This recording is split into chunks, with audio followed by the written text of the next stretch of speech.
और शनि प्रदोष का व्रत तो संतान देने वाला व्रत होता है। तो जो उपाय आपको आज बताने जा रही हूँ वो भी बेहद खास है, तो आप जरूर उस उपाय को करें। ये उपाय करके आपको बोलना है, हे भोलेनाथ, आपका कोटि कोटि धन्यवाद। आपकी कृपा से मेरा वंश ऐसे ही बढ़ता रहे, फलता फूलता रहे और आपका आशीर्वाद हमेशा बना रहे। आपका बहुत बहुत धन्यवाद भगवान। कृपा से मुझे पुत्र संतान की प्राप्ति हुई है, जो स्वस्थ है, दीर्घायु है, निरोग है। अगर आपको संतान प्राप्ति में बाधा है और आपको पुत्र प्राप्ति की कामना है, आपको पुत्र प्राप्ति में दिक्कतें आ रही है, आप अभी तक संतान सुख से वंचित हैं, क्या आपको पता है कि भोलेनाथ की शनि प्रदोष व्रत के दिन गन्ने के रस और अक्षत, जिसको चावल भी कहते हैं, इन दोनों के इन उपायों के साथ पूजा करने से और वीडियो में बताए कुछ नियम को करके आप पुत्र संतान प्राप्त कर सकते हैं। जी हाँ, ये उपाय शिव पुराण में वर्णित है और काफी सरल है। हर कोई संतान प्राप्त करना चाहता है, अपना वंश बढ़ाना चाहता है। तो मेरा एक छोटा सा योगदान है आप लोगों तक शिव पुराण में वर्णित ऐसे सरल उपायों को पहुंचाना, जो आपके जीवन में ढेर सारी खुशियां ला सके और जिन उपायों से आपको कोई दिक्कत भी ना हो, कोई साइड इफेक्ट ना हो। इसके पहले भी मैंने पुत्रदा एकादशी में पुत्र प्राप्ति के लिए लड्डू गोपाल और तुलसी पत्र का एक बहुत ही अच्छा उपाय बताया है। दोस्तों, जरूरी नहीं है कि वो पुत्रदा एकादशी के दिन ही वो आपने नहीं किया तो आप नहीं कर सकते हैं। आप किसी भी एकादशी को उस उपाय को कर सकते हैं। तो एक बार आप उस वीडियो को भी देखना ना भूलें। शनिवार के दिन पड़ने वाले प्रदोष का अपने आप में एक विशेष महत्व होता है। देखिए, वैसे तो प्रदोष व्रत हर महीने में 2 बार आता है, एक कृष्ण पक्ष में और एक शुक्ल पक्ष में, और तिथि के अनुसार जिस दिन ये पड़ता है उसी दिन के प्रदोष के नाम से इसकी पूजा होती है, इसका महत्व होता है। लेकिन सारे प्रदोषों में शनि प्रदोष बेहद फलदायी और विशेष कृपा करने वाला होता है।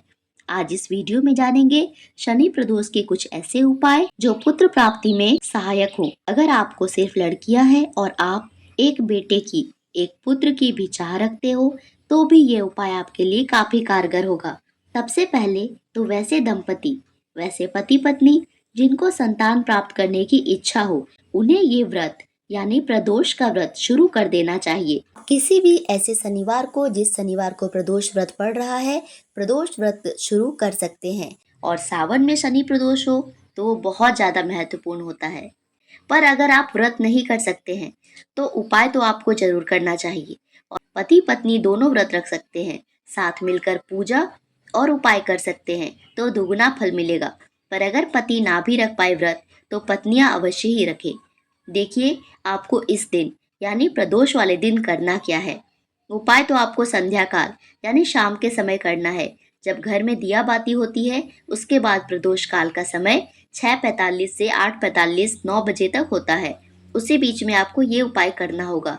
ये उपाय आप घर पर भी कर सकते हैं, और अगर आपके घर के आसपास कोई शिव मंदिर है जहां आप प्रदोष वाले दिन जा सकते हो, तो कोशिश कीजिए मंदिर जाने का, क्योंकि हर जगह की अपनी एक शक्ति होती है, जिसको ज्योतिष भाषा में ऑरा कहते हैं।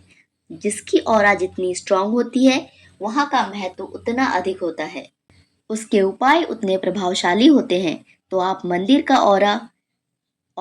का ऑरा तो हमारे घर से ज्यादा ही मजबूत होता है, ज्यादा स्ट्रांग होता है, क्योंकि घर में तो हम लोग तरह तरह के काम करते हैं।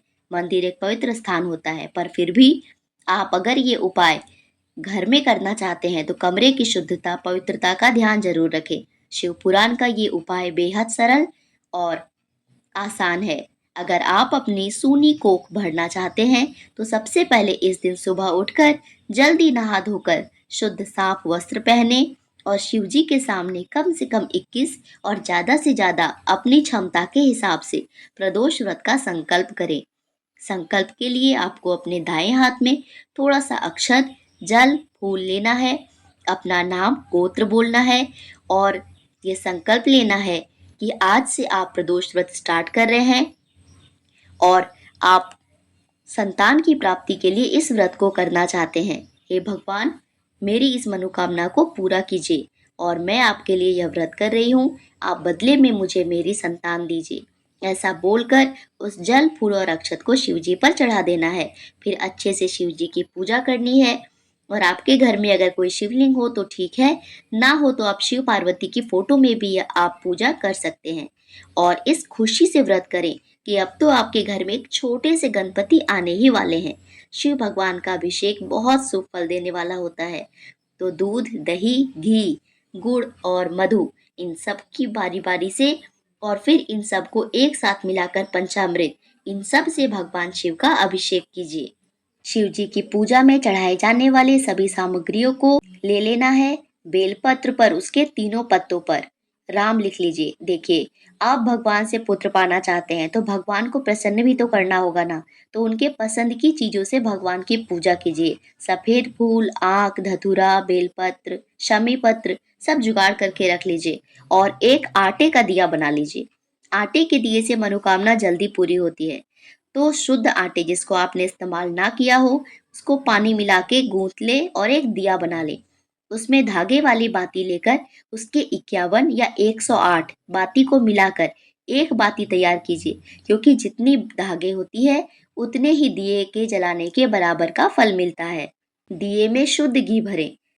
अब सबसे जरूरी चीज, आपको गन्ने के रस की खीर बनानी है। ये बात तो सबको पता है कि अक्षत चढ़ाने से भोले बाबा सबसे ज्यादा खुश होते हैं। और ऐसा आप लोगों ने बहुत बार सुना होगा कि अगर कोई स्त्री शिवलिंग पर चढ़े अक्षत को उठा के प्रसाद के रूप में खा लेती है तो उसको पुत्र संतान की प्राप्ति होती है।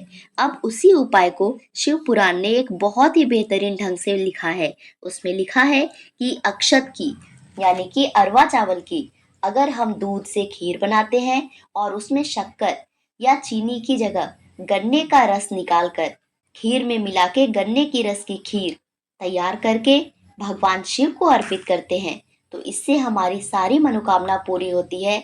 और एक स्त्री, यहाँ तक कि अगर कोख बंधी भी हो, अगर किसी भी तरह से मुश्किल हो और आप संतान प्राप्त ना कर पा रहे हो, तो इस उपाय को करने से आप निश्चित ही संतान प्राप्त कर सकेंगे। ये एक ऐसा प्रभावशाली उपाय है।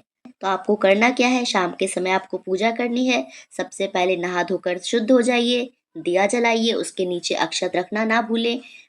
अक्षत ना रखने से हम दोष के भागीदारी बनते हैं। जो भी पूजा का सामान है वो सब श्रद्धा और विश्वास से भोले बाबा को चढ़ाते जाना है और अपनी इच्छा बोलनी है, मनोकामना बोलनी है। जैसा कि मैंने वीडियो के शुरू में ही बोला था कि हे भोलेनाथ, आपका कोटि कोटि धन्यवाद। आपकी कृपा से मुझे पुत्र संतान की प्राप्ति हुई है और जो स्वस्थ है, दीर्घायु है और निरोग है। आपका बहुत बहुत धन्यवाद। आपको इस तरह से अपनी बात बोलना है।